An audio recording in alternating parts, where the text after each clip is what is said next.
Hey, it's Lee and welcome back to my channel. So for today's terms of endearment, we are going to talk about the 3 N's of wedding planning. So I guess when you plan a wedding, you brainstorm, right? You have different ideas, you put the pictures that inspires you in Pinterest. So that's great. That's really great. And yet, with all those ideas, sometimes it can be discombobulating, sometimes it can be confusing, so you don't know which one to prioritize. One way of organizing your ideas is by doing the 3 N's, okay? The 3 N's is non-negotiable, negotiable, and then neutral, okay?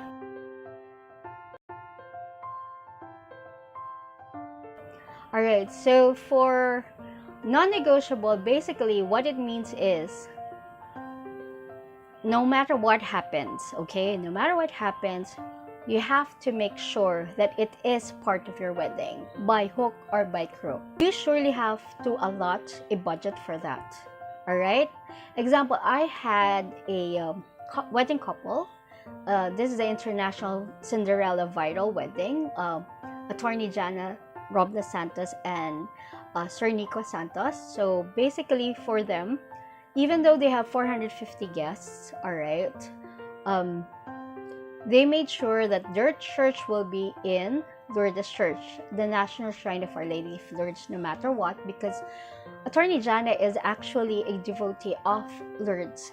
And one of the things she wanted on her wedding day is to get married to the Church of Our Lady. Their dress venue was Manila Hotel because for them, they wanted elegant and everything. So they opted for Manila Hotel, even though it's very far from the shrine and there are other churches nearby.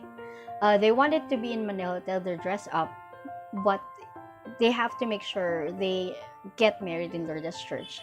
And then likewise, their reception was in Palacio de Maynila because that's the only venue relatively nearby that can house 450 guests, okay?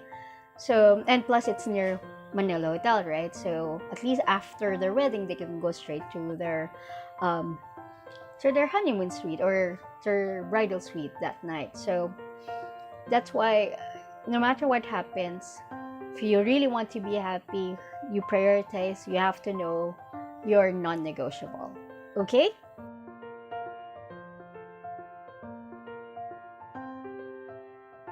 Okay, so for negotiable, this one, okay, for negotiable, this one is more on, it's something that you're willing to compromise a bit, okay, because of budget constraints or because, examples of flowers that you wanted, unfortunately, it's a different season or something like that, or unfortunately, the caterer that you got cannot do that particular recipe or something, so you opt for another thing. So okay, maybe at least something near it, something like that, so you compromise a bit. All right, so that's negotiable.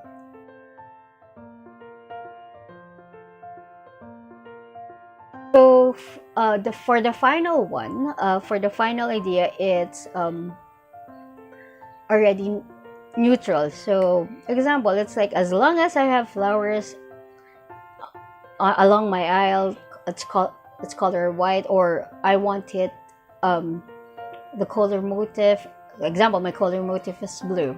So whatever blue flowers you've got, whether you want the roses that are, you know, sprayed blue or something, or tulips, blue tulips, something like that, or other forms of our other blue flowers, then as long as it's there, it's blue, just go ahead. When it comes to neutral, you're not really picky of anything as long as it's there.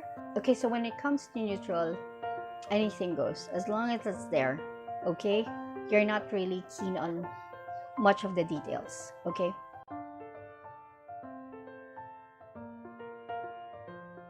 Okay, so for terms of endearment, I got the idea from the Big White Book of Weddings by David Tutera. He is a celebrity entertaining expert and TV personality.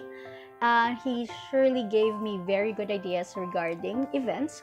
Although some of the ideas there is not really applicable when you're in the Philippines, but most of the time this really helps. So if you can grab uh, a book and you like reading and you want to know more about events, so you can read more about this. Okay, read more about it in David Tutera. So what I give you is basically one of the things that I learned and unlearned and share with my clients, and now I'm sharing it to you. So this is Lee Kondang from Vince Events Management, and thank you for listening to Terms of Endearment, and have a great day.